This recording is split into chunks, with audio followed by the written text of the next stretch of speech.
আপনি কি জানেন অর্থ কোথায় থেকে আসলো? কখনো কি এই বিষয় নিয়ে চিন্তা করেছেন? যদি না করে থাকেন তাহলে জেনে নিয়ে চলুন। অর্থের প্রচলন মানব সভ্যতার এক অনন্য অর্জন, যা সমাজে পণ্য সেবার বিনিময় প্রক্রিয়াকে সহজ, কার্যকর এবং নির্ভরযোগ্য করেছে। আদিকালে মানুষ বার্টার পদ্ধতি বা পণ্য বিনিময় ব্যবস্থার মাধ্যমে একে অপরের প্রয়োজন মেটাত। যেমন কেউ যদি চাল উৎপাদন করত আর অন্য কেউ কাপড় তৈরি করত, তবে তারা একে অপরের সঙ্গে বিনিময় করে চাহিদা পূরণ করত। তবে এই পদ্ধতিতে দ্বৈত চাহিদার সমস্যা ছিল, অর্থাৎ বিনিময় সফর করতে দুই পক্ষের চাহিদা একসাথে মেলাতে হতো। এটি একটি বড় সীমাবদ্ধতা ছিল, কারণ প্রত্যেকের চাহিদা ও সম্পদের ধরন এক নয়। উপরন্তু কোনো পণ্যের মূল্যের সঠিক মাপকাঠি নির্ধারণ করা কঠিন ছিল, এবং অনেক পণ্য সংরক্ষণ বা বহনযোগ্য ছিল না, যেমন মাছ, দুধ বা ফলমূল। এই সীমাবদ্ধতাগুলো অর্থের প্রয়োজনীয়তা সৃষ্টি করে। অর্থ, বিশেষত ধাতব মুদ্রা ও কাগজের নোট, পরবর্তীতে বিনিময়ের একটি সার্বজনীন মাধ্যম হিসেবে কাজ করতে শুরু করে।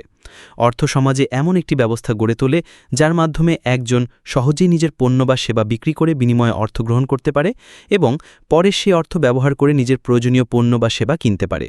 এর ফলে মানুষের সময় ও শ্রম সাশ্রয় হয়, লেনদেনের গতি বাড়ে এবং আর্থসামাজিক কার্যকলাপ অনেক বেশি সংগঠিত ও পরিকল্পিতভাবে সম্পন্ন হয়। অর্থ কেবল বিনিময়ের মাধ্যমই নয়, এটি একটি নির্ভরযোগ্য মান পরিমাপক হিসেবেও কাজ করে। পণ্যের দাম নির্ধারণে এটি একক হিসেবে ব্যবহৃত হয়, ফলে বাজারে মূল্য স্থিতিশীলতা আসে। তাছাড়া অর্থ ভবিষ্যতের জন্য সম্পদ সঞ্চয়ের সুযোগ দেয় এবং ঋণ লেনদেন বা কিস্তিতে পেমেন্ট করার ক্ষেত্রেও এটি কার্যকর। এভাবে অর্থ নিরবিচারে আর্থিক কার্যক্রম সম্পাদনের সহায়ক শক্তি হিসেবে বিবেচিত হয়। সার্বিকভাবে বলা যায়, অর্থের প্রচলন মানব জীবনে বিপ্লব ঘটিয়েছে। এটি মানুষের জীবনকে সহজ, গতিশীল ও সংগঠিত করেছে।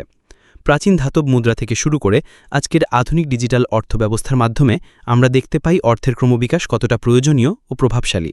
অর্থ ছাড়া আধুনিক অর্থনীতি, বাণিজ্য ও সমাজ কল্পনা করা প্রায় অসম্ভব। তাই অর্থের প্রচলন একটি সামাজিক ও অর্থনৈতিক অনিবার্যতা, যা সভ্যতার অগ্রগতিতে গুরুত্বপূর্ণ ভূমিকা পালন করে চলেছে।